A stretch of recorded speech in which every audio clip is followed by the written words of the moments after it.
বন্ধুরা দেখো আজকে আমি কি রান্না করতেছি। আমি আজকে রান্না করতেছি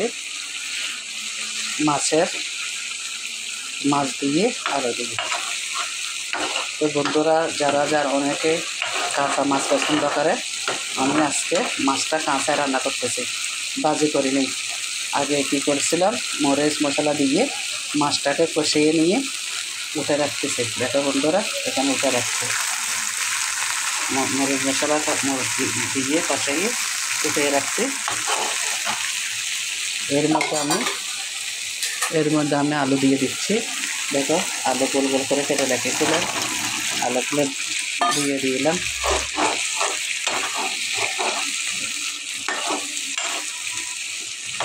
যারা ভাজি করে পছন্দ করে না, ভাজি করে রান্না করে না, তাদের জন্য এই সিস্টেম।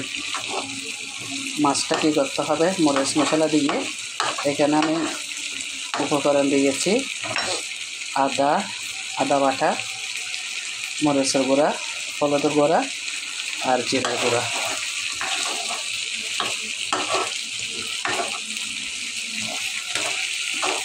এগুলো দিয়ে আগে মাছটা কষিয়ে নিয়েছিলাম। মাছটা যখন কষানো হয়ে গেছে, আমি কি করছি, মাছটা বাটিতে নিয়ে নিয়েছি, বাটিতে। তো দেখো বন্ধুরা, এখানে নিয়ে নিয়েছি মাছ দিয়ে আলু দিয়ে আজকে মাছের ঝাল রান্না করতেছি। মাছটা নিয়ে নিয়েছি এখন। তারপরে এর মধ্যে আমি আলুগুলো ছেড়ে দিয়েছি। কিন্তু একটা কথা মনে রাখতে হয় বন্ধুরা, এভাবে রান্না করলে কিন্তু মাছটা অনেক ভালো লাগবে, খেতে অনেক ভালো লাগবে। একটু সময় নিয়ে রান্না করতে হবে। তারপর আলুটা যখন হয়েই যাবে, তারপরে রসাটা পরিমাণ মতো। অনেকে পাতলা ঝোল রসাটা অনেকে পাতলা ঝোল পছন্দ করে না। আমার ঝোলটা হবে মাখা মাখা, মানে আলু দেখা যাবে, মাছও দেখা যাবে, মাখা মাখা হবে। আসলে বন্ধুরা, আমি ভিডিও এডিট করতে পারি না, আমি একদম সরাসরি এটা দেখাচ্ছি। কীভাবে এডিট করতে হয় সেটা আমি এখনও জানি না, সেদিন আমার ভিডিওগুলো সুন্দর হয় না। কীভাবে এডিট করতে হয় সেটা এখন আমি শিখি নেই। বন্ধুরা, আলুটা হয়ে যাচ্ছে, আলুটা যখন সিদ্ধ হয়ে যাবে, আমি হালকা জল দিয়ে দেব।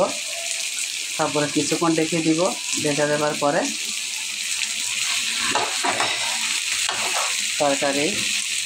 তরকারিতে এই যে মাছ কষাইয়ে রাখছিলাম, সেই মাছগুলো একটা একটা করে এই আলুতে দিয়ে দিব।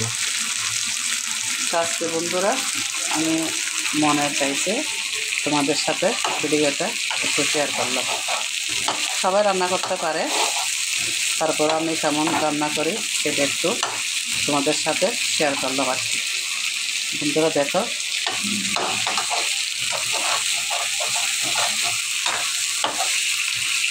আলুগুলো গুল করে কেটে নিয়েছি। বন্ধুরা, যদি ভিডিওটা সুন্দর হয়ে থাকে, রান্নাটা যদি সুন্দর হয়ে থাকে, তাহলে একটা লাইক কমেন্ট করে দিও। নতুন বন্ধু হয়ে থাকলে একটা সাবস্ক্রাইব করে দিও। ঠিক আছে বন্ধুরা, ভালো থাকবে সবাই, সুস্থ থাকবে, সবার জন্য শুভকামনা।